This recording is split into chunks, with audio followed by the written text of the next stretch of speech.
Assalamualaikum warahmatullahi wabarakatuh. Bismillahirrahmanirrahim. Salam damai, sejahtera untuk kita semua. Om Swastiastu, Namo Buddhaya, salam kebajikan.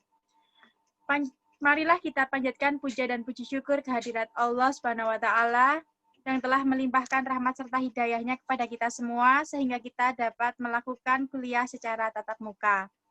Dengan ini kami kelompok 4 akan mempresentasikan hasil diskusi dari laporan posisi keuangan dengan referensi buku akuntansi keuangan menengah pertama edisi IFRS KESO yang beranggotakan Afifah Khairunisa, Fadilah Kotrunada, saya sendiri Aldila Rema Ardini, Andriani Gunitasari, dan Anissa Nafi.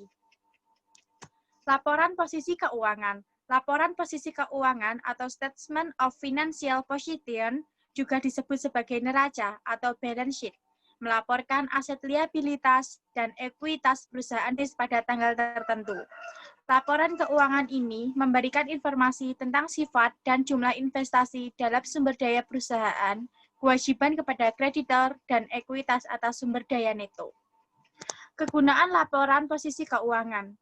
Dengan memberikan informasi tentang aset, liabilitas, dan ekuitas, laporan posisi keuangan memberikan dasar untuk menghitung tingkat timbal hasil rate of return dan mengevaluasi struktur modal perusahaan. Dalam hal ini, analisis menggunakan laporan posisi keuangan untuk menilai likuiditas, solvabilitas, dan fleksibilitas keuangan. Likuiditas. Jumlah yang diharapkan untuk berlalu sampai aset direalisasikan atau dikonversi menjadi uang tunai atau sampai liabilitas yang harus dibayar.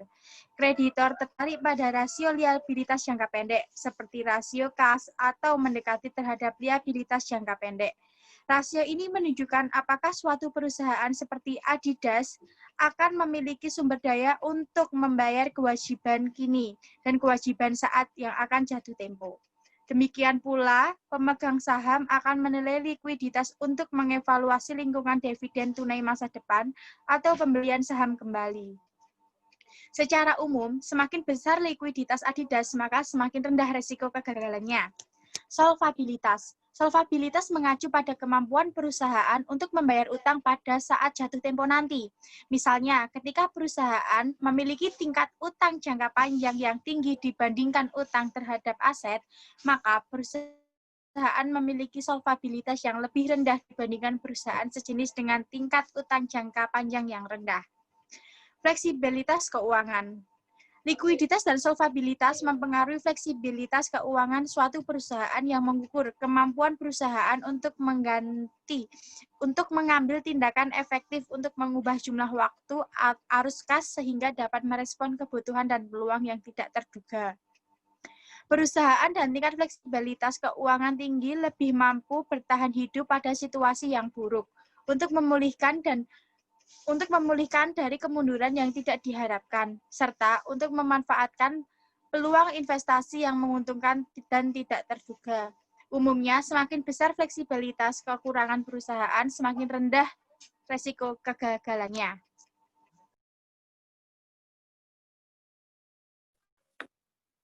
Selanjutnya, saya Aifa akan menjelaskan tentang batasan laporan posisi keuangan. Jadi ada 3 batasan utama laporan posisi keuangan. Yang pertama, sebagian aset dan liabilitas dilaporkan sebesar biaya historis, yang mengakibatkan informasi yang diberikan dalam laporan posisi keuangan sering dikritik karena tidak melaporkan nilai wajar yang lebih relevan.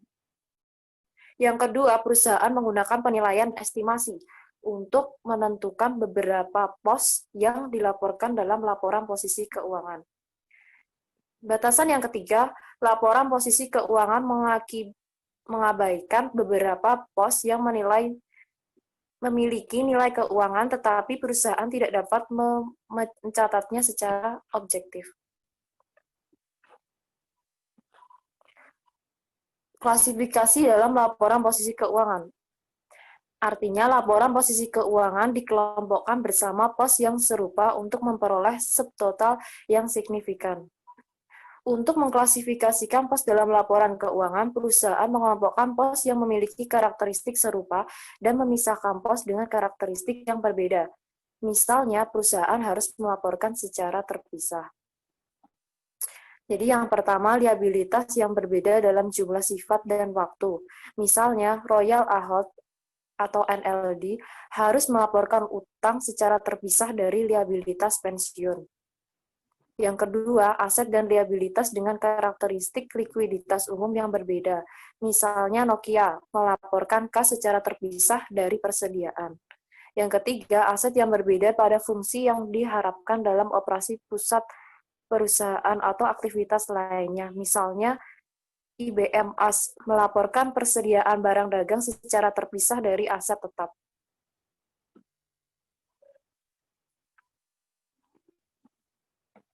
Kita lanjut ke unsur-unsur laporan posisi keuangan. Ada 3, ada aset, ekuitas, dan liabilitas. Aset merupakan sumber daya yang dikendalikan oleh entitas sebagai akibat dari peristiwa masa lalu dan dari mana manfaat ekonomi masa depan diharapkan akan mengalir ke entitas. Ekuitas, yaitu hak residual atas aset entitas setelah dikurangi semua liabilitas. Yang ketiga ada liabilitas, kewajiban entitas masa kini yang timbul dari peristiwa masa lalu. Penyelesaiannya diperkirakan mengakibatkan arus keluar dari sumber daya entitas yang mengandung manfaat ekonomi. Baik, saya akan melanjutkan tentang penggolongan aset. Yang pertama ada aset tidak lancar. Adalah kas dan aset lain perusahaan yang diharapkan dapat dikonversi menjadi kas, dijual, atau dikonsumsi dalam 1 tahun atau 1 siklus operasi. Aset tidak lancar mencakup berbagai pos seperti 1. Investasi jangka panjang, terdiri dari 4 jenis, yaitu pertama, investasi pada efek, seperti obligasi, saham biasa, atau wesel jangka panjang. Yang kedua, investasi dalam aset berwujud yang saat ini tidak digunakan dalam proses seperti tanah yang dimiliki untuk spekulasi. Yang ketiga, investasi penyisihan dana khusus seperti dana pelunasan obligasi, dana pensiun, atau dana pelunasan pabrik. Yang keempat, investasi pada entitas anak atau entitas asosiasi non-konsolidasian. Perusahaan mengelompokkan investasi pada efek utang dan efek ekuitas ke dalam 3 portofolio terpisah untuk tujuan penilaian dan pelaporan. Pertama, dimiliki untuk penagihan. Efek utang bahwa perusahaan yang mengelola untuk melunasi pembayaran pokok dan bunga sesuai kontrak. Kedua, diperdagangkan. Juga disebut sebagai penentu pada nilai wajar melalui laba rugi. Efek utang dan efek ekuitas yang dibeli dan dimiliki terutama untuk dijual dalam waktu dekat untuk menghasilkan laba dari perusahaan harga jangka pendek. Yang terakhir, ekuitas yang tidak diperdagangkan. Efek ekuitas tertentu yang dimiliki untuk tujuan selain diperdagangkan, misalnya untuk memenuhi persyaratan hukum atau kontrak. Pos kedua dari aset tidak lancar yaitu ada aset tetap, adalah aset berwujud berumur panjang dan digunakan dalam operasi rutin bisnis. Aset ini terdiri dari tanah, gedung, mesin, furniture, peralatan, dan sumber daya yang tidak dapat diperbarui. Yang ketiga, ada aset tak berwujud. Aset tak berwujud tidak memiliki substansi fisik dan instrumen dagang dan instrumen keuangan. Aset tak berwujud meliputi hak paten, hak cipta, waralaba, goodwill, merek dagang, nama dagang, dan daftar pelanggan. Yang keempat, aset lainnya. Aset lainnya mencakup seperti biaya dibayar di muka, jangka panjang, dan piutang tidak lancar.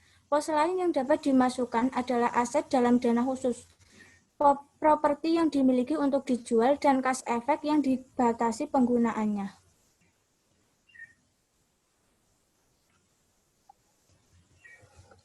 Kemudian, aset lancar atau current asset adalah kas dan aset lain yang diharapkan oleh perusahaan dapat dikonversi menjadi kas, dijual atau dikonsumsi dalam 1 tahun atau dalam siklus operasi manapun yang lebih lama.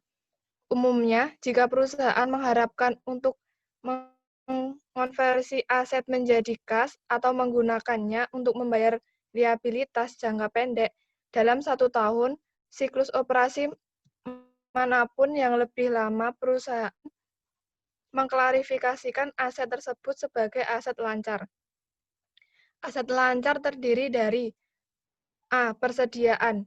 Untuk menyajikan persediaan dengan benar, perusahaan mengungkapkan dasar penilaian, misalnya nilai terendah dari biaya perolehan atau nilai realisasi neto, dan dengan asumsi arus biaya yang digunakan, misalnya FIFO atau biaya rata-rata. B. Piutang. Kategori utama dari piutang harus ditampilkan dalam laporan posisi keuangan atau catatan atas laporan keuangan. Piutang yang timbul dari transaksi yang tidak biasa, seperti penjualan properti atau pinjaman untuk asosiasi atau karyawan, perusahaan harus mengklarifikasikan secara terpisah sebagai piutang jangka panjang, kecuali pelunasan yang akan diperkirakan dalam waktu 1 tahun.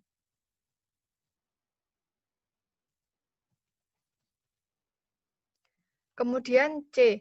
Biaya dibayar di muka. Perusahaan memiliki biaya dibayar di muka sebagai aset lancar jika akan menerima manfaat, biasanya berupa jasa, dalam waktu 1 tahun atau siklus operasi. Mana yang lebih lama? Pos ini adalah aset lancar karena jika biaya ini sudah tidak dibayar, maka akan memerlukan penggunaan kas selama 1 tahun atau siklus operasi mendatang. Perusahaan melaporkan biaya dibayar di muka sebesar jumlah biaya yang belum berakhir atau tidak digunakan. Yang D. Investasi jangka pendek.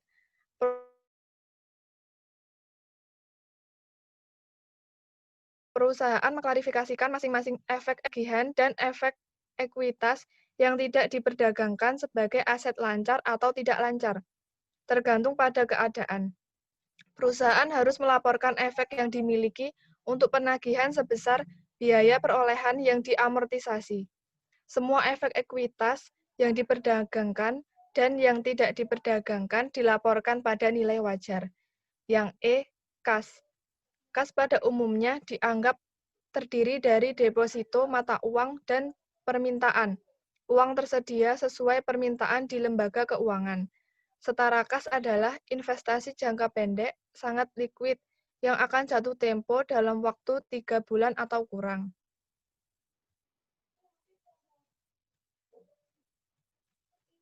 Kemudian ekuitas, disebut sebagai ekuitas pemegang saham atau shareholder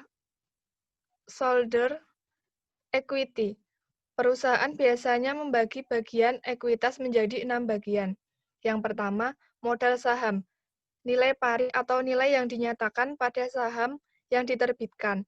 Modal saham mencakup saham biasa dan saham preferen. Kemudian akumulasi penghasilan komprehensif lain, yaitu jumlah keseluruhan pos penghasilan komprehensif lain. Saham treasury, umumnya jumlah saham biasa yang dibeli kembali. Kemudian kepentingan non-pengendali atau hak minoritas, bagian dari ekuitas entitas anak yang tidak dimiliki oleh perusahaan pelapor. Kemudian saldo laba, laba yang tidak dibagikan oleh perusahaan. Dan yang terakhir, premi saham, selisih jumlah yang disetor dengan nilai pari atau nilai yang dinyatakan.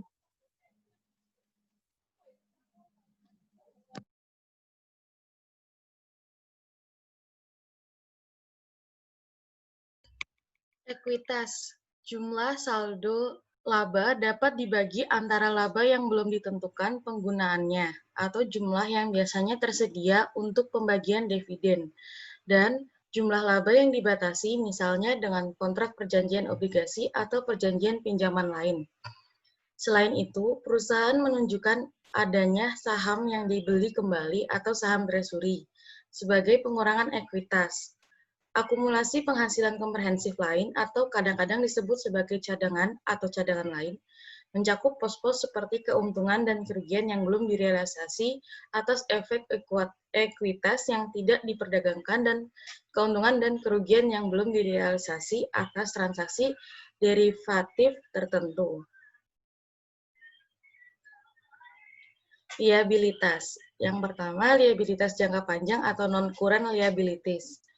Kewajiban yang biasanya tidak akan dilikuidasi oleh perusahaan dalam waktu lebih dari 1 tahun atau siklus operasi normal.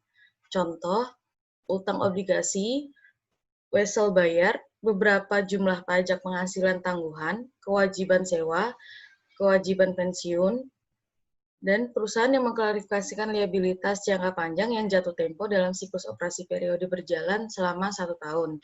Sebagai liabilitas jangka pendek, jika pembayaran kewajiban tersebut memerlukan penggunaan aset lancar. Pada umumnya, liabilitas jangka panjang terdiri dari satu kewajiban yang timbul dari situasi penandaan khusus, seperti penerbitan obligasi, kewajiban sewa jangka panjang, dan wesel bayar jangka panjang. Kewajiban yang kedua yaitu yang timbul dari operasi perusahaan yang biasa seperti kewajiban pensiun dan liabilitas pajak penghasilan tangguhan.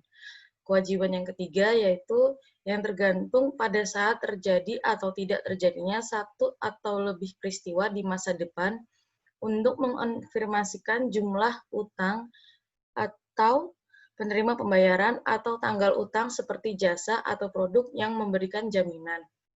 Liabilitas lingkungan dan restrukturisasi sering disebut sebagai provisi. Dan liabilitas jangka pendek atau current liabilities. Kewajiban yang pada umumnya diharapkan oleh perusahaan untuk diselesaikan dalam siklus operasi normal atau 1 tahun manapun yang lebih lama. Konsep ini meliputi satu, utang yang dihasilkan dari perolehan barang dan jasa, utang seperti utang usaha, utang gaji, utang pajak, dan lain-lain. Yang kedua, pembayaran diterima di muka atas penyerahan barang atau pelaksanaan jasa, seperti pendapatan sewa diterima di muka atau pendapatan langganan diterima di muka. Yang ketiga, liabilitas lain-lain yang pelunasannya akan berlangsung dalam siklus operasi atau 1 tahun, seperti bagian dari obligasi jangka panjang yang harus dibayar pada periode berjalan. Kewajiban jangka pendek yang timbul dari pembelian peralatan atau estimasi liabilitas seperti liabilitas garansi. Liabilitas yang diestimasi disebut sebagai provisi. Berikut gambaran laporan posisi keuangan.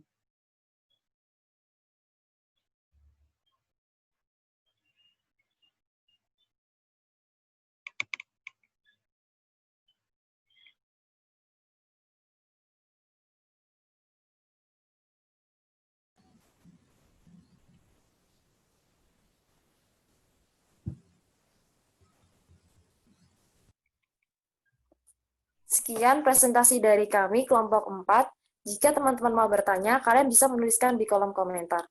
Bila ada salah, mohon dimaafkan. Wassalamualaikum warahmatullahi wabarakatuh.